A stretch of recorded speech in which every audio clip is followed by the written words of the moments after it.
પોરબંદરમાં વર્ષ 2010થી ચાલી રહેલી ભાડુતી મિલકતના કબજાને લઈને લાંબી કાનૂની લડતનો અંત આવ્યો છે, જેમાં એસવીપી રોડ પર આવેલી આનંદ આશ્રમની ભાડુતી દુકાન અંગે પોરબંદર જિલ્લા અદાલતે મહત્વપૂર્ણ ચુકાદો આપ્યો છે. પોરબંદરના સરદાર વલ્લભભાઈ પટેલ રોડ પર આવેલી આનંદ આશ્રમની જગ્યાનો ઇતિહાસ પણ વિશેષ મહત્વ ધરાવે છે, જેમાં ગોવિંદજીભાઈ ડાયાભાઈ લાખાણીએ પોતાના પૂજ્ય ગુરુદેવ નથુરામ શર્માને બિલખા આશ્રમથી પોરબંદર પધરાવ્યા ત્યારે પોતાના રહેણાંક મકાનમાંથી આ જગ્યા દાનમાં આપી હતી. ત્યારબાદ અહીં પોરબંદરનું સૌપ્રથમ આનંદ આશ્રમ સ્થપાયું હતું. આ આશ્રમના પૂજારી તેમજ વ્યવસ્થાપનનો ખર્ચ નીકળી શકે તે હેતુથી જાહેર રસ્તા પર 4 દુકાનો બનાવવામાં આવી હતી.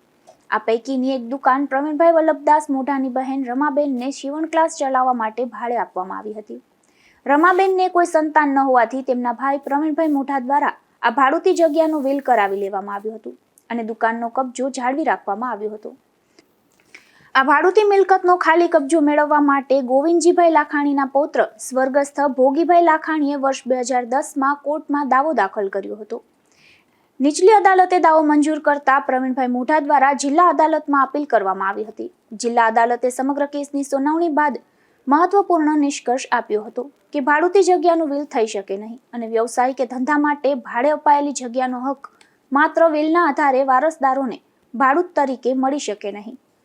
અદાલતે સુપ્રીમ કોર્ટ અને હાઈકોર્ટના વિવિધ ચુકાદાઓને ધ્યાને લઈ પ્રવીણભાઈ મોઢાની અપીલ અરજી રદ કરી હતી. આ ચુકાદા બાદ ટ્રસ્ટીઓ દ્વારા કબજા વોરંટ મેળવી દુકાનનો ખાલી કબજો મેળવવા કાયદેસરની કાર્યવાહી હાથ ધરવામાં આવી હતી. તમામ કાનૂની પ્રક્રિયામાં કબજેદારની દલીલો ટકી ન શકતા અંતે દુકાનનો ખાલી કબજો આનંદ આશ્રમને સુપ્રત કરવો પડ્યો હતો. આ સમગ્ર કાનૂની લડતની શરૂઆત સ્વર્ગસ્થ ભોગીભાઈ લાખાણીએ કરી હતી. ત્યારબાદ તેમના પુત્રો દીપકભાઈ અને ભરતભાઈ લાખાણીએ વર્ષો સુધી સમગ્ર કાનૂની કાર્યવાહી આગળ ધપાવી અંતે આ લડતને પૂર્ણ કરી છે. નિપુલ પોપટ સાથે અશોક થાનકી, ગુજરાત ન્યૂઝ, પોરબંદર.